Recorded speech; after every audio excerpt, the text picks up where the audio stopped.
Well, I was born into a Christian family. My parents were Christians, my grandparents were Christians.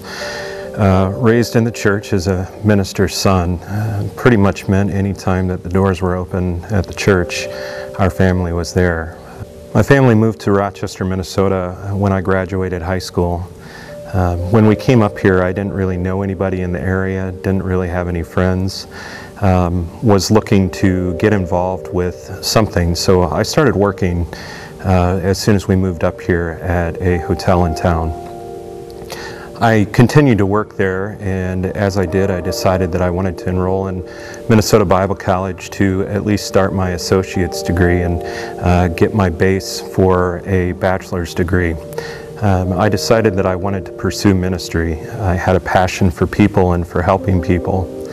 I knew, being the son of a minister, that my dad would be pleased with that decision and that he would be happy that that was a path that I wanted to take. So I pursued a degree in biblical studies and theology along with pastoral leadership at Minnesota Bible College.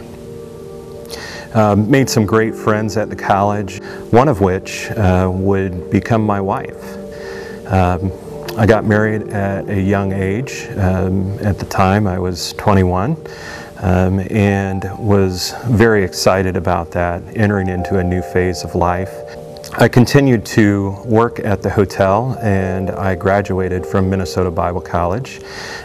During that time as well, I began to preach in many of the area churches, providing pulpit supply for ministers that would be on vacation or out of town.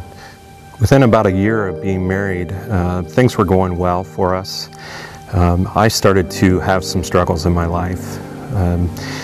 I started getting anxiety attacks, feelings of fear in large crowds, rapid breathing, heart palpitations, and also became very run down for a period of time.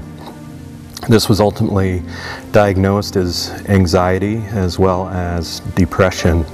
I started therapy and things started to get a little bit better. However, it didn't take the symptoms away entirely.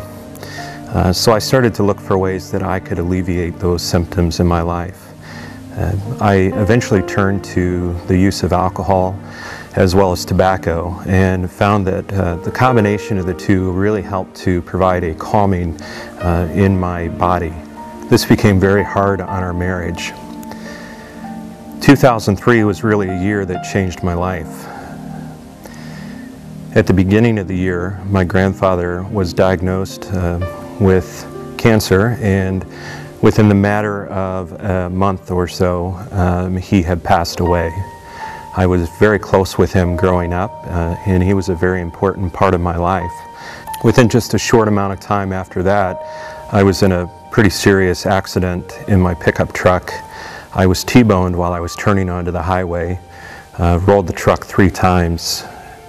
As I laid on my side in the truck, I could see Male 1 up in the sky circling, and they had to bring the jaws of life in to cut the top off the truck to get me out.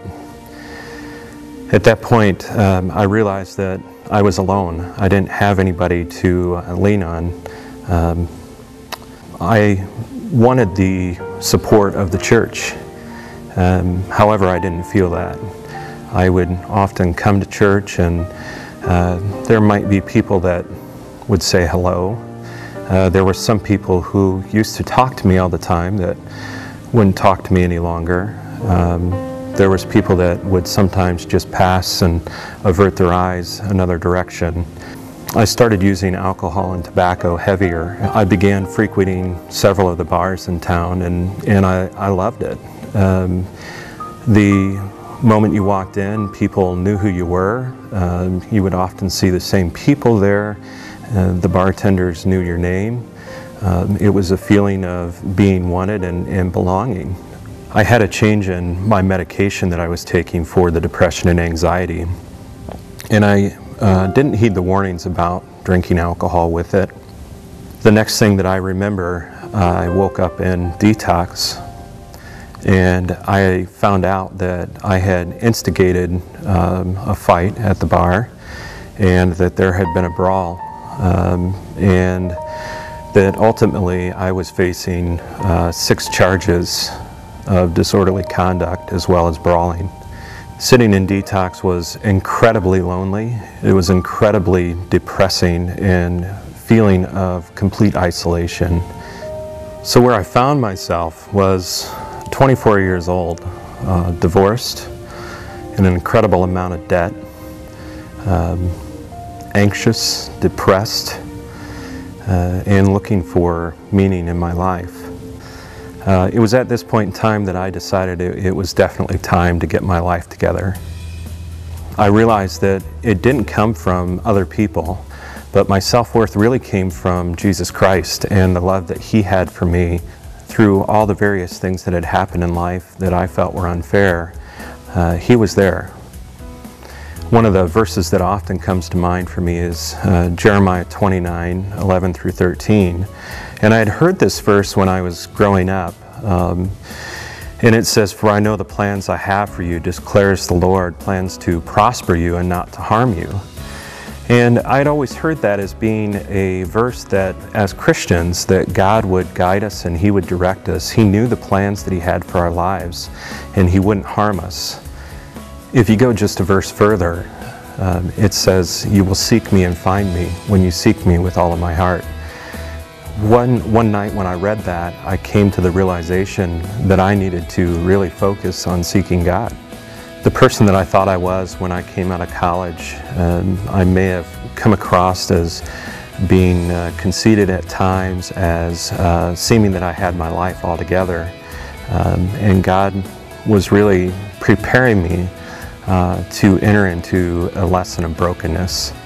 He systematically took my world apart, piece by piece, every piece that I relied on, and began to show me that He is the one that I needed to put my faith in, not in spite of my weaknesses, but He can use me because of my weaknesses that I have. And just as God said to Paul, "My grace is sufficient for you. My power is made perfect in your weakness." My name is Chris Walston, and I am Second.